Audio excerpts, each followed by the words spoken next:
Hello everyone, আজকের ভিডিওটা শুরু করছি দীঘার এক অসাধারণ সুন্দর সকাল দিয়ে। সকালে খুব তাড়াতাড়ি আমরা সমুদ্রের ধারে চলে এসেছিলাম, আর সত্যি বলছি এখানে এসে মনে হচ্ছিল যেন পুরো পৃথিবীটা কয়েক মুহূর্তের জন্য শান্ত হয়ে গেছে। চারিদিকে শুধু ঢেউয়ের শব্দ, ঠান্ডা হাওয়া আর ধীরে ধীরে উঠতে থাকা সূর্য। সূর্যের আলো যখন সমুদ্রের জলের উপর পড়ছিল, পুরো পরিবেশটা সোনালী রঙে ভরে উঠেছিল। এই দৃশ্যটা সামনে থেকে দেখলে সত্যি মন ভালো হয়ে যায়।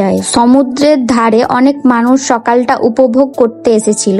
কেউ হাঁটছিল, কেউ ছবি তুলছিল, আবার ছোট ছোট বাচ্চারা বালির মধ্যে খেলাধুলা করছিল। ওদের আনন্দ দেখে নিজেরও খুব ভালো লাগছিল।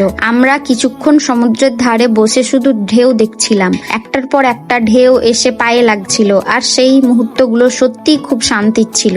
শহরের ব্যস্ত জীবন থেকে দূরে এসে এমন একটা সকাল কাটানো সত্যি অন্যরকম অনুভূতি দেয়। তারপর আমরা একটু সামনে এগিয়ে গেলাম। সেখানে দেখলাম ঘোড়ায় চড়ার ব্যবস্থা ছিল। অনেকেই ঘোড়ায় চড়ে সমুদ্রের ধারে ঘুরছিল, আর পুরো দৃশ্যটা দেখতে একদম সিনেমার মতো লাগছিল। সূর্যের আলো, সমুদ্রের ঢেউ আর সেই সুন্দর পরিবেশ সব মিলিয়ে দারুণ একটা অনুভূতি। সমুদ্রের ধারে দাঁড়িয়ে একটা জিনিস বুঝলাম, প্রকৃতির সৌন্দর্য আসলে ক্যামেরায় পুরোটা ধরা যায় না। সামনে থেকে দেখলে মনে হয় এই মুহূর্তটা শুধু উপভোগ করে যেতে ইচ্ছে করছে। এরপর আমরা কিছু ছবি তুললাম, আর এই সুন্দর সকালটা স্মৃতি ক্যামেরায় ধরে রাখলাম। দীঘার এই সকালটা সত্যি অনেক সুন্দর ছিল। এখানে এসে মনটা একদম ফ্রেশ হয়ে গেল। যদি আপনাদেরও সুযোগ হয় তাহলে একবার হলেও সকালে দীঘার সমুদ্র দেখতে আসবেন। বিশ্বাস করুন, এই সুন্দর পরিবেশ আর শান্ত অনুভূতি অনেকদিন মনে থেকে যাবে। তো আজকের ভিডিও এখানে শেষ করছি। ভিডিওটা ভালো লাগলে একটা লাইক করবেন, চ্যানেলটা সাবস্ক্রাইব করতে ভুলবেন না। আবার দেখাবে নতুন কোনো সমুদ্র মুহূর্ত নিয়ে।